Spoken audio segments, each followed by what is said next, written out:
मारो इसे और मारो इसे, ये इसी लायक है। अरे मारो यार। सरपंच जी, कालिया को चोरी करते हुए हम सब ने रंगे हाथ पकड़ा है। अब इसे गांव से बाहर निकाल देने में ही हम सबकी भलाई है। तो देर किस बात की है, अभी इसे धक्के मार के इस गांव के बाहर का रास्ता दिखा दो। अरे सरपंच ऐसा मत करिए, मुझे एक मौका और दीजिए, मैं दोबारा कभी चोरी नहीं करूंगा। लेकिन गांव वाले उसकी एक नहीं सुनते और उसे मार मार के गांव की सीमा के बाहर निकाल देते हैं। मेरी कमर दर्द के मारे मेरी जान निकली जा रही है। कमबख्तों ने जम के धुलाई की है मेरी। अरे भगवान करे इनके गांव में भूचाल आ जाए, धरती फट जाए और सब गांव वाले उसमें समा जाए। चलते चलते कालिया जंगल में पहुंच जाता है। उसे वहां एक प्रयोगशाला दिखाई देती है। अरे इस जंगल में ये अजीब सा दिखने वाला घर किसने बनाया है, चल कर देखना पड़ेगा। कालिया प्रयोगशाला के पास चला जाता है। दो वैज्ञानिक प्रयोगशाला में बातें कर रहे होते हैं। बधाई हो डॉक्टर चमन, आखिरकार हम दोनों ने मिलकर एक ऐसी घड़ी का आविष्कार कर लिया है जिसे पहनकर कोई भी इंसान गायब हो सकता है। हाँ हाँ, तुमने बिल्कुल सही कहा डॉक्टर जर्माटो। अब कल सुबह ही हम इस जंगल से निकल जाएंगे, लेकिन उससे पहले आज रात के खाने का बंदोबस्त करते हैं। हाँ हाँ, मुझे तो बड़ी जोरों से भूख लगी है, चलो चलते हैं। दोनों वैज्ञानिक वहां से चले जाते हैं। उनके जाते ही कालिया प्रयोगशाला में दाखिल होता है। अच्छा तो ये बात है। कालिया बड़े से कांच के अंदर रखी घड़ी को बाहर निकाल लेता है और अपनी कलाई पर बांध लेता है। फिर घड़ी में लगा बटन दबा देता है। कालिया को एक जोरदार झटका लगता है। कालिया अपने आप को आईने में देखता है तो उसका पूरा शरीर पूरी तरह से गायब हो चुका होता है। अब तो जो चाहे वो कर सकता हूँ। सबसे पहले मैं उन सभी को सबक सिखाऊंगा। गांव वालों, मैं आ रहा हूँ। कालिया गांव की ओर चल पड़ता है। थोड़ी देर के बाद दोनों वैज्ञानिक वहां आते हैं। अरे ये क्या, लगता है कोई हमारी घड़ी चुरा कर ले गया है। ये देखो पैरों के निशान। अब क्या होगा, अगर वो घड़ी किसी गलत हाथों में पड़ गई तो अनर्थ हो जाएगा। तुम चिंता मत करो, हमारी घड़ी में जो बैटरी लगी है ना, वो सिर्फ 24 घंटे चलेगी। उसके बाद वो घड़ी काम करना बंद कर देगी। उधर दूसरी तरफ गांव में सरपंच अपने घर में सो रहा होता है। तभी एक आहट से उसकी नींद खुल जाती है। अरे कौन है, कौन है वहाँ? बड़े मजे से सो रहा है, आज मैं तुझे नहीं छोड़ूंगा। कालिया पास में पड़ा डंडा उठाकर सरपंच की पिटाई शुरू कर देता है।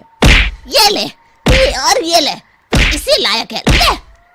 आप मर गए। अरे अरे ये क्या हो रहा है? अरे अरे कोई बचाओ मुझे, मेरे घर में भूत आ गया है। सही कहा, मैं भूत ही तो हूँ, ये ले। अरे भूत जी, मैंने आपका क्या बिगाड़ा है, मुझे छोड़ दीजिए। आपको क्या चाहिए? तेरे घर में जितना भी पैसा है ना, मुझे ला कर दे दे, तब मैं तुझे छोड़ दूंगा और यहाँ से चला जाऊंगा।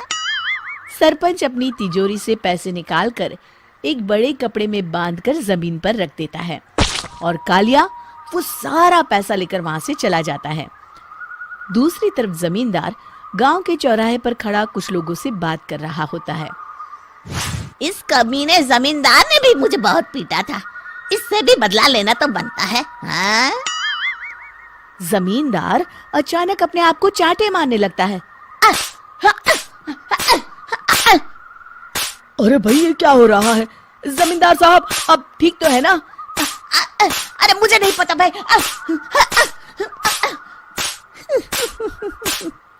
अरे मर गए रे, ये तो पक्का किसी भूत प्रेत का काम है।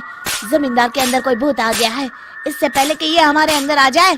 मनोहर भाई, अपनी जान बचानी है तो भागो यहाँ से। ये क्या? अरे बाप रे बाप, मुझे तो भूतों से बड़ा डर लगता है, मैं तो चला यहाँ से। अगली सुबह इस घटना से पूरे गांव में दहशत फैल जाती है। सभी गांव वाले आपस में बात करने लगते हैं।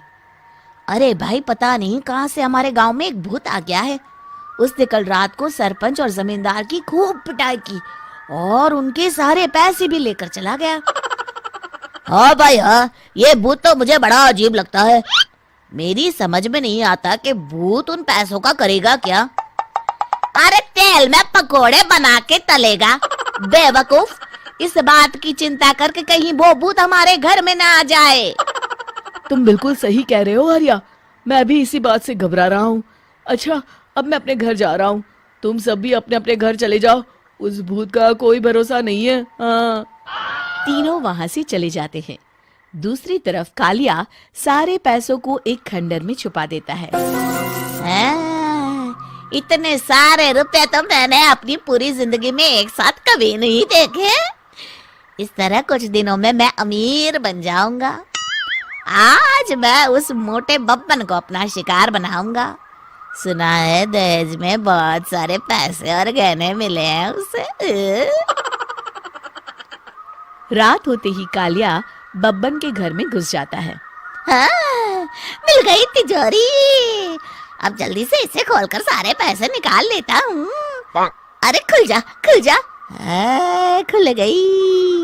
कालिया पैसे थैले में भर ही रहा था कि तभी बब्बन उसके बगल में आकर खड़ा हो जाता है। भाई क्या कर रहा है? हाँ? अरे हट। अरे तेरी इतनी हिम्मत, मैं तेरे सामने खड़ा हूँ और तू फिर भी मेरी तिजोरी से पैसे चुरा रहा है।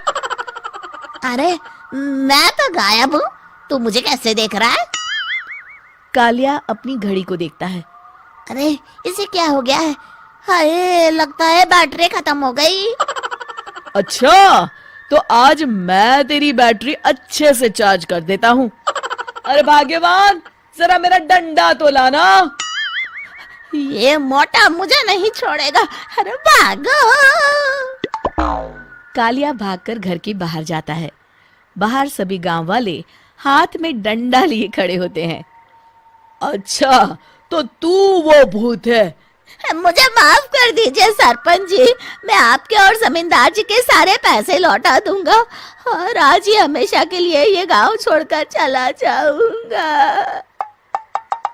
शिक्षा, बुराई ज्यादा दिन की मेहमान नहीं होती, एक दिन उसका अंत हो ही जाता है। आपके इर्द गिर्द अद्भुत वस्तुओं को देखें। आओ हम आरंभ में चलें और देखें कि बाइबल इसके बारे में क्या बताती है कि ये कैसे आरंभ हुआ।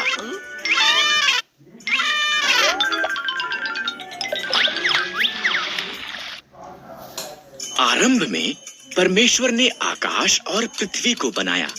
परमेश्वर ने अंधेरे को एक तरफ किया और कहा उजियाला हो। उसने उजियाले को दिन कहा और उसने अंधेरे को रात कहा। पहला दिन हो गया। तब परमेश्वर ने ऊपर के पानी को नीचे के पानी से अलग करने के लिए एक अंतर बनाया। उसने उस अंतर को आकाश कहा। दूसरा दिन हो गया।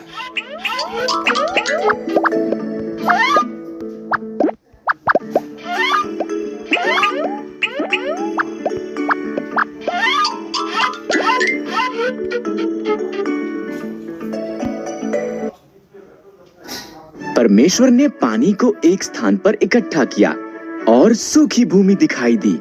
उसने सूखी भूमि को पृथ्वी कहा और इकट्ठे हुए पानी को समंदर कहा। तब उसने घास, अनाज के पौधे और पेड़ बनाए। तीसरा दिन हो गया।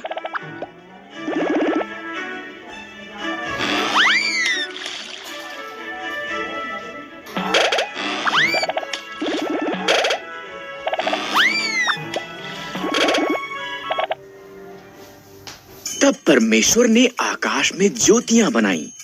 उसने दिन के लिए सूर्य, रात के लिए चंद्रमा और सभी तारे बनाए। चौथा दिन हो गया।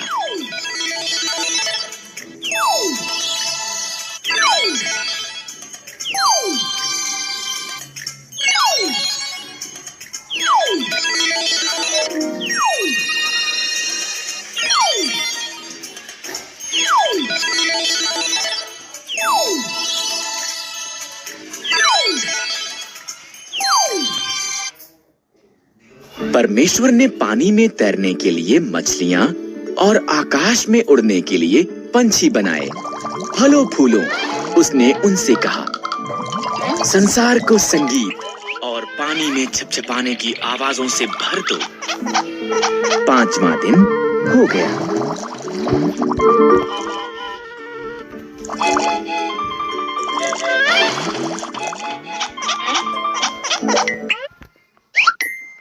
इसके बाद परमेश्वर ने जानवर बनाए। उसने खेतों के जानवर, जंगली जानवर और जानवर जो भूमि पर रेंगते हैं को बनाया। अभी केवल एक और चीज बनानी है। परमेश्वर ने कहा, सब चीजों से विशेष अभी केवल एक और चीज बनानी है।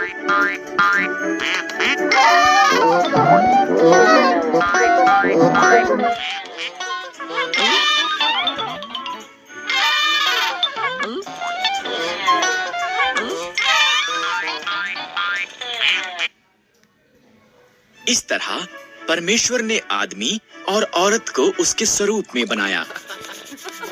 फलों फूलों उसने कहा, संसार पर अधिकार रखो, मछलियों, पंछियों और जानवरों की देखभाल करो।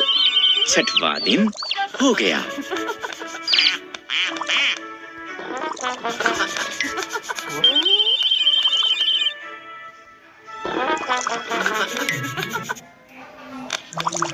तब परमेश्वर ने सब कुछ जो बनाया था उसे देखा, ये बहुत अच्छा है। उसने कहा, इस तरह सातवां दिन उसने विश्राम किया और उस दिन को विशेष बनाया। सातवां दिन हो गया।